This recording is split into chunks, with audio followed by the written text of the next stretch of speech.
Alright, and I'm ready. Oh, it's right there.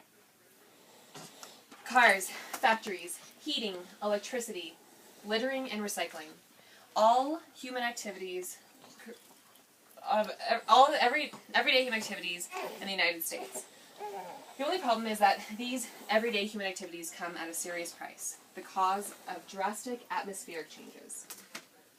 According to the Personal Environmental Impact Calculator, these human activities can be divided into three main categories. Transportation, so how many miles per day you drive versus how many miles per gallon your car gets. Home energy, how much heating, electricity, natural gas, and fuel you use. And then consumption, what you use and throw away versus what you use and recycle. So, according to the Personal Environmental Impact Calculator, the average single-family household produces 26,000 pounds of carbon dioxide emissions each year. Multiply that to the millions of households in the United States, one may find an incredible amount of carbon dioxide being released into the atmosphere. So, as an environmental studies student, I study a lot about how the Earth works, and I'm always curious to see how we as humans impact Earth's capability of working. So today I want to dig a little bit deeper into the question of global warming. I want to understand the dangers of global warming and how it impacts our everyday lives. I also want to answer the question of, is global warming a human-generated problem? And if it is, what steps can we take to reduce our carbon footprint in order to reduce the effects of global warming? Alright, so the IPCC, which is the Intergovernmental Panel on Climate Change, is made up of renowned scientists from across the world, requested by various governments, to provide the public with a clear view and standpoint on climate change and how that climate change impacts our environment. So their fourth assessment report stated that it is a greater than 90% certainty that the emissions from human activities have caused the most observed increase in globally average temperature since the mid-20th century. So 90%, greater than 90%. That's an incredibly significant percent of certainty. But the question still remains. How do these scientists know that human activity is primarily causing the warming of the Earth?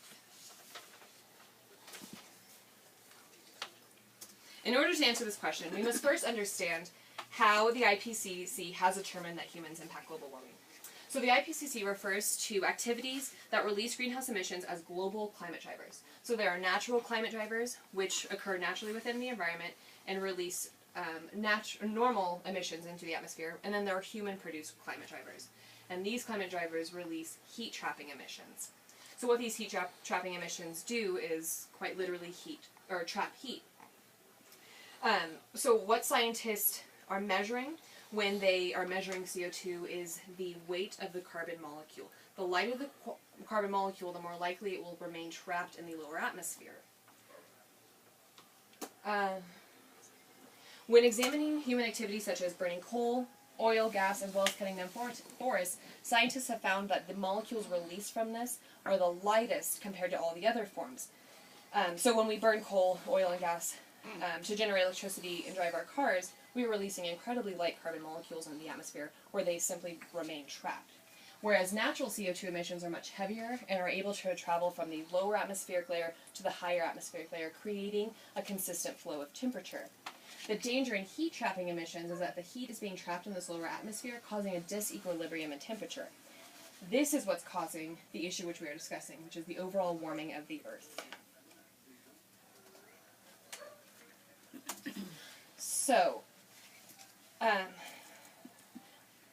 So based on this discussion and the scientific statements provided, we are granted a much more discernible picture as to how one would conclude that humans play an unfortunately antagonistic role in global warming.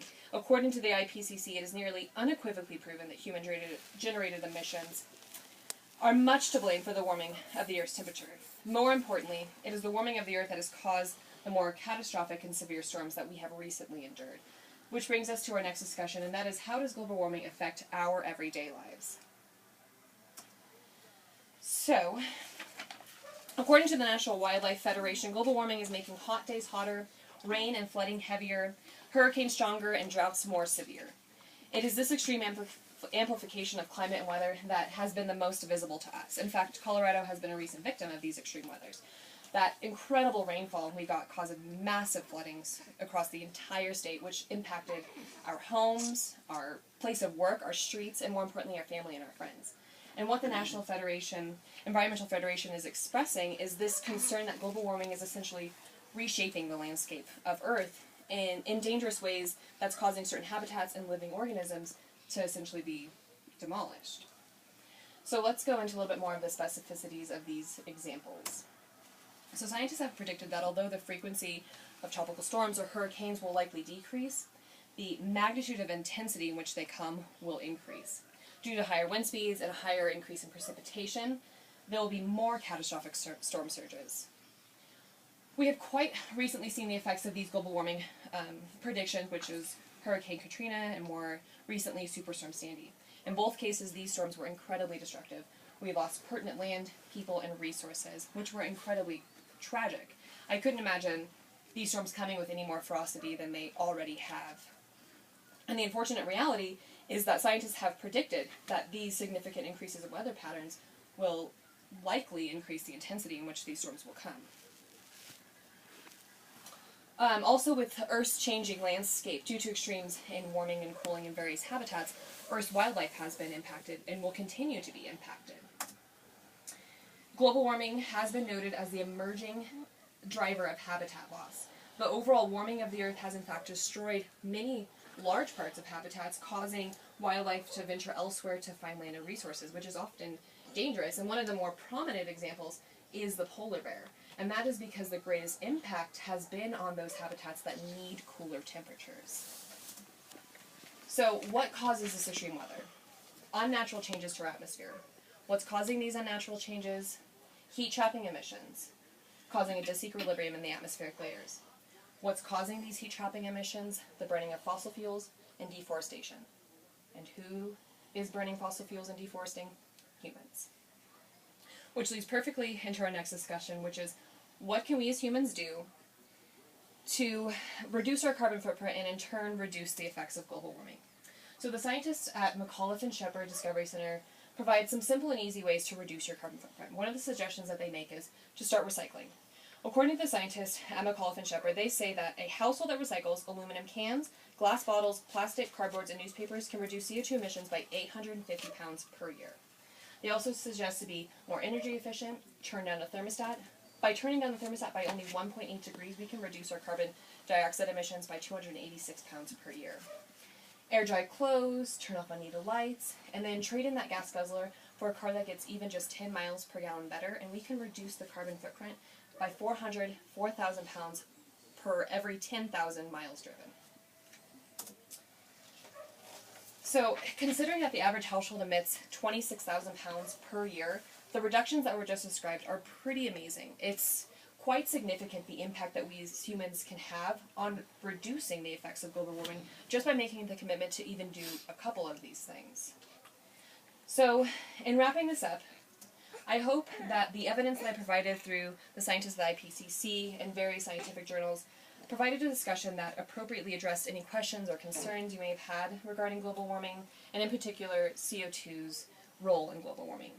I am optimistic in that the examination of human-generated carbon dioxide emissions versus those of natural carbon dioxide emissions maybe allowed a more definitive picture of how everyday human activities do, in fact, affect global warming and impact the overall warming of the Earth. I hope that I was clear in the dangers of continual global warming at this pace and how it will continue to affect our planet, our habitats, and the living organisms within those habitats.